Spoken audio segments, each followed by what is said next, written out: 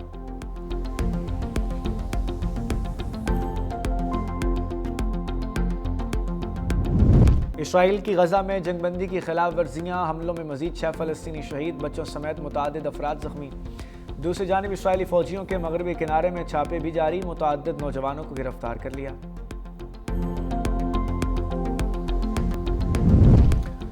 سفاک اسرائیل کا خونریز جنگوں سے جی نہ بھرا، ایران پر ایک بار پھر حملوں پر غور۔ امریکی میڈیا کے مطابق اسرائیلی وزیر اعظم نیتن یاہو ٹرمپ کے ساتھ ملاقات کریں گے، ایران پر نئے حملوں کی ضرورت پر بریفنگ دیں گے۔